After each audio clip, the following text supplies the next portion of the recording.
All right, what up, everybody? I'm PJ, back at it again on Madden Online, head to head. Looks like we're going to try to beat somebody that's playing with the Chargers right now. But yeah, as I play this game, I'll talk a little bit about the Packers' upcoming game against the Cardinals, as well as the victory last week over the Bengals. And those who are new to the channel, normally I'm joined by Excabande for these videos, but yeah, unfortunately, the recording schedule got kind of thrown off again. I was sick at the start of the week with kind of an upset stomach, and unfortunately, by the end of the week, my kiddo had it for a day as well. So just been between that and work and stuff, it's been a little bit of a crazy time right now. But yeah, these online head-to-head games this season on season two for whatever reason have definitely been more of a struggle. If I can get to a better record, I'll feel a little bit better. But usually, in the past I've been about a 60% winning percentage guy. I think right now, if I'm at 50%, I'm doing okay. Um, but yeah, so kind of going into it, you know, Green Bay this past week. First off, they beat the Bengals 27-18. Moves them to 3-1-1 on the season going into this week now. They're also the division leaders against the rest of the NFC North after Kansas City does a solid and beat Detroit. So it's been fun watching the meme boards talking about, you know, Detroit with 4 wins has more than three, but Green Bay is the leader and all that stuff. So, ooh, good run here. But yeah, the victory for Green Bay also put them ahead of Cincinnati in all-time series 8-7. So overall, some pretty solid notes to come out of that game. But offensively, just on the quick thoughts, you always got to give Josh Jacobs a shout out. He had his kind of flu game and ended up getting the FedEx ground and air nomination this past week. Although I think Scadaboo ended up winning it. But 18 carries, 93 yards, which is a season high. 57 yards on 5 catches. So the nomination article that came out on the Packers website when that happened had some like kind of crazy stats. Speaking of Josh Jacobs, let's go ahead and praise him for that touchdown too. But he's had 10 rushing touchdowns in the last 7 home games at Lambeau. So he's scored in 7 straight home games as well, which is a franchise record going back to 1933. Which, anytime you can set franchise records with a historic franchise like Green Bay, that's always an incredible accomplishment. But he's also the first player since Almon Green all the way back in '03 to record back-to-back 150 plus yard scrimmage games, which made me feel old as hell because I know I was watching those Almon Green days. So, oh man, time flies. But outside of Josh Jacobs, also got to give a shout out to Matthew Golden. He had his first 100-yard scrimmage game of his career, 86 yards on 3 catches, and he also had another 16 on the ground. So shout out to the rookie. Uh, Both him and Jacobs were like 1-2 on the offensive grades for the Packers this week. So that's always a good feeling. Also offensively, you got to see Romeo Dobbs had 5 catches for 55 yards. Tucker Kraft got the only receiving touchdown of the day on one of his 2 catches for like 42 yards.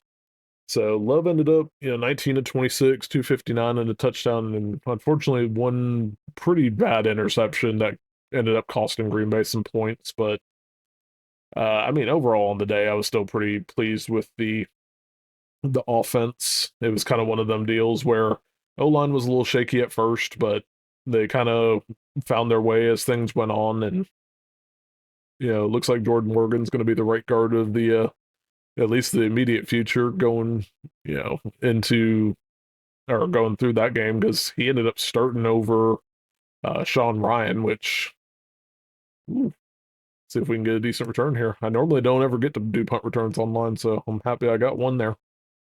But um, yeah, I mean, the biggest thing offensively this past week was that with Cincinnati answering with points and stuff a lot in the second half, Green Bay never let them have a chance to take a lead.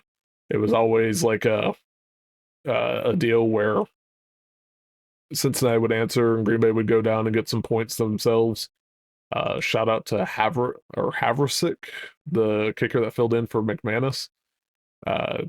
He made all five of his kicks, which were big in that game as well. But yeah, I mean, overall, I was pretty pleased with the O line. Defensively was kind of where I had more of an issue, where it's again tale of two halves. First half, beautiful pitch a shutout, only give up 65 yards. Um, I think they got like 4 first downs the entire half, something real minuscule like that. So to go from that to immediately giving up a 17 play, 10 plus minute drive to kick off the second half, and then uh, just it sucks. But they didn't really didn't give up too much on the ground game, which is kind of what we were talking about going into it. Cincinnati only averaged 57 going into it. And then on 16 carries against the Packers, they got 55, so that pretty much checked out. The biggest thing was Flacco, coming in and throwing 45 times on his Cincinnati Bengal debut, which was crazy. He ended up, 29 completions, 219 yards, which isn't crazy on its own, but just being able to move the chains and all that, kind of helped them out. Ooh, get a little bit extra yards right there after the spin and go. But yeah, I mean, Jamar Chase is just a beast. Being able to get 10 catches, 94 yards, and that highlight reel touchdown was wild. Teams just kind of continue to attack Green Bay with a lot of quick passing to slow down the pass rush. Hopefully, they find a way to stop that as the season goes on. See what Halfley kind of starts cooking up here as we get a pretty good completion to get down toward the 2 minute warning and first and goal situation. And the defense, unfortunately, too, Lucas Van Ness got injured with the foot injury. He's going to be out against Arizona. Wyatt's still out at nose tackle. So a little bit of manpower down right now. But, going into that Arizona game, Green Bay is 6.5 point favorites, which I will say this: I haven't watched Arizona really much outside of some highlights this season, but that seems like a bigger margin than it should be. Even though I know Kyler Murray's out and stuff, they have 4 losses this season by like a combined 9 points. So it's like, are they really going to suddenly lose by a full on touchdown this week? But I don't know. We'll see.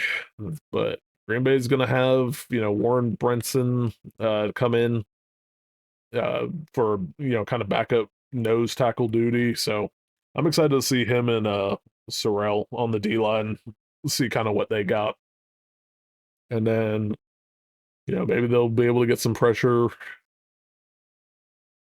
I thought I overshot that one there for a second. All right, we'll take a 2-score lead, but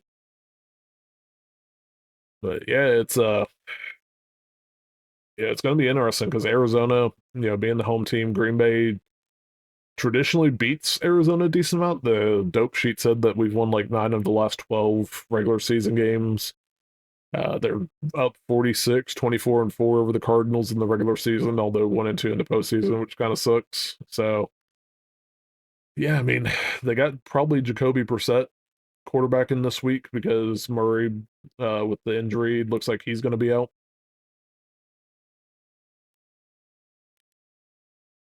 Get stopped there. But he looks pretty good against the Colts. 27 of 44, had a 320-yard game, a couple touchdowns and 1 interception, which I know a lot of Cardinals fans were wanting to hold there, but I didn't get to see it, so I don't know if it's legit or not. I would expect a lot of, you know, trying to get the ball to Trey McBride, who is, I think, their leading receiver, just over Marvin Harrison Jr. right now. Those two make up something crazy like, I think it's 45% of all the receiving targets for the teams, like 55% of their receiving yardage so far this year. And then rushing wise, it's been a little bit harder for them. They're kind of mid pack on the yards per game stats at like 113, but just the injuries have been brutal for their team. follow them a little bit for that, only because of Trey Benson. Since being a Seminoles fan, I want to see them do pretty solidly. But when he got injured, he's been out for I think a couple weeks now. But that was after James Conner was already injured. And then see if we can get a stop there. Let's go. Yeah, so I mean they've lost Connor, they've lost Trey Benson right now. McMurray, not McMurray, what the hell? Kyler Murray is probably out this week. And I think even DeMarcado, like their third string running back, he's also ruled out this week. So I mean they're down to pretty much just trying to find warm bodies at this point. Let's go.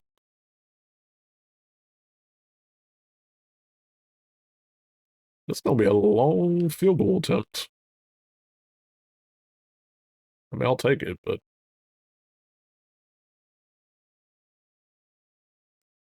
59-yarder. Hey, you know what? I was about to say fair play. He made it, and then they did that and ran out the clock.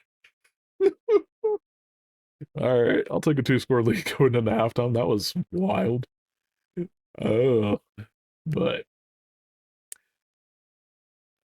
yeah, but yeah, their running game, already down several bodies, but in addition to that too, like Acme Packing Company had a pretty good post about it, but they were using FTN Fantasy for some statistics and stuff, and it was basically showing that like Arizona likes to run to the outside a lot more. Like they're the highest running outside team instead of running up the middle, sort of like how Green Bay does a lot.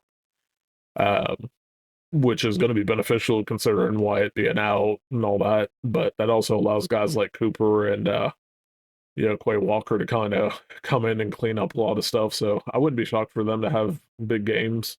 And hopefully that's not just a wishful thinking deal since I got Cooper on my fantasy team this week since Fred Warner ended up getting injured. But see, try to get a third down stop real quick. I'm going to run a cover three here. A lot of times I've run cover three over the years on Madden, but recently I've had to run a lot more cover two. Just a lot of crossing routes and stuff have been killing me lately, and it just seems like cover two is working better for that. Didn't work there though for my cover three. Oh well. But yeah, I'm just again the thing I'm worried about the most this week is just seeing them try to get through all the depth. With Vanessa, with Wyatt out and them, one bad injury away from just I don't know who the heck they would put on the line at that point, to be honest. But they got Sorrell, they got Brenson that's in there, so I'm excited to see some young faces get some new snaps and stuff like that. But damn, I thought he was gonna try to hit the running back again there, so I was like, let me get this stop real quick. Run a cover three hard flat, see what the suggestion runs.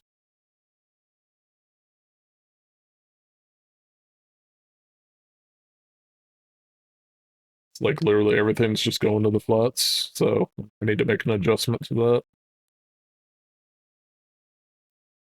I just realized absolutely never set my stuff for defense.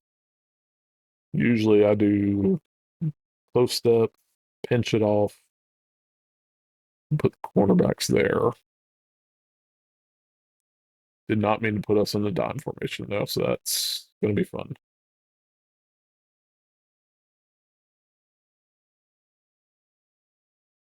I was trying to get out there with Bullard, but got grabbed and couldn't break free.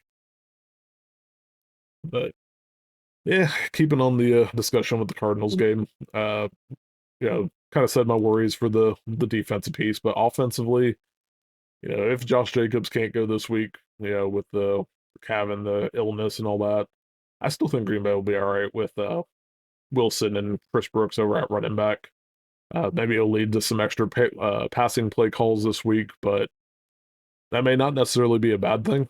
And maybe already be kind of what they're looking at doing. We'll see. But Arizona runs zone about similar pace as Green Bay this year. It's been, whenever you see the stats, it's something like 75% zones, 20 something percent man, and then, whatever after that. I wouldn't be shocked. Let's see. Hey, you got the first. Let's go. Let's see if I can shoot some clock to the second half while trying to get the dagger touchdown here. But yeah, I think just between that, Arizona gives up a ton of passing yards. I think they're something like 24th in total yards allowed, but like 27th in the passing game and stuff like that. And just last week, I know they gave up quite a bit to the Colts tight end Tyler Warren, I think is his name.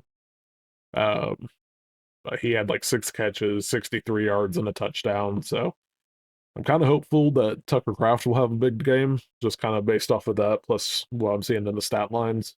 My other hope is that Matthew Golden is going to, kind of continue to build chemistry with Jordan Love and maybe have a big game. Who knows? Maybe even his first touchdown of the year. But yeah, I think overall it's probably going to be kind of one of those annoyingly close games for the Packers where they're ahead, but it's not like a dagger shot. Sort of like how it was last week. Honestly, the biggest thing is Arizona this year has just kind of fallen apart when it gets to the fourth quarter.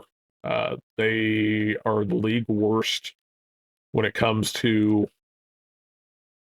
fourth quarter point differential. They're at like negative 25 already this season. So, with all of that said, I can see Green Bay being pretty much like in a field goal type of game or tied up going into the fourth, but I think they'll pull away a little bit in the fourth quarter. I think it'll still be close though, like 28-24 type of game as far as the final score line goes, but I just hope it's not like a super crazy flag fest type of game because the ref that got drawn for us is Alex Moore. I keep wanting to say Alex Moran because of Blue Mountain State, but so far, this is kind of Moore's first year as the head ref. Per like football zebras or whatever the website's called. But I've seen posted all over social media like they're number one in the most calls, penalty calls per game and stuff like that. So I guess the one good thing would be if that ends up being the case, Micah Parsons might finally get that holding call he was asking about, not too long ago, like right after the Packers game this past week. So, oh, we'll see. Surprised my opponent's not calling his timeouts. I guess they're kind of waiting. Yeah, it is what it is. Got a minute 15 left. I'm going to make them burn all 3 timeouts. Hopefully, we get to the first down marker, to seal it off. If not, we'll see where we're at. Yeah. When I first saw that, I went, oh, hell yeah. Let's go safe. I was going to do run plays. Let's do safety here. Still in a pretty good field goal range. If I can hit mesh, maybe I can turn it upfield.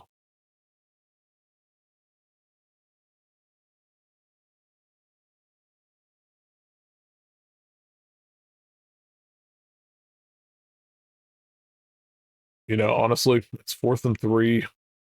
If I don't get it, I still bury him deeper. Let's go for the win, seal this thing. Hopefully. Might have Dobbs right off the get-go. Yep. There we go. Ugh. Oof. But yeah, if y'all enjoyed this video, please remember to like and subscribe. It always helps out the channel. Feel free to drop some Go Pack Goes in the comments. And it's just nice to get a win, especially last time out when we did one of these videos. I ended up losing by a point to the Bucks that somebody was playing with. So I will gladly take the victory this week. Let's run down that clock and make it official.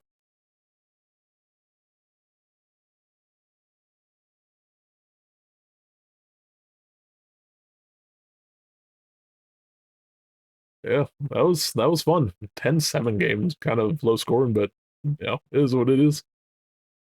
And yeah, you know, hopefully Green Bay gets the win this week, stay up top on the NFC North. And in the meantime, hopefully we can get the recap video out this week. There'll also be a NASCAR Heat 5 video out later today on because this is going out on Sunday, so feel free to check that out too. And in the meantime, I'll hopefully we'll all have a good week together.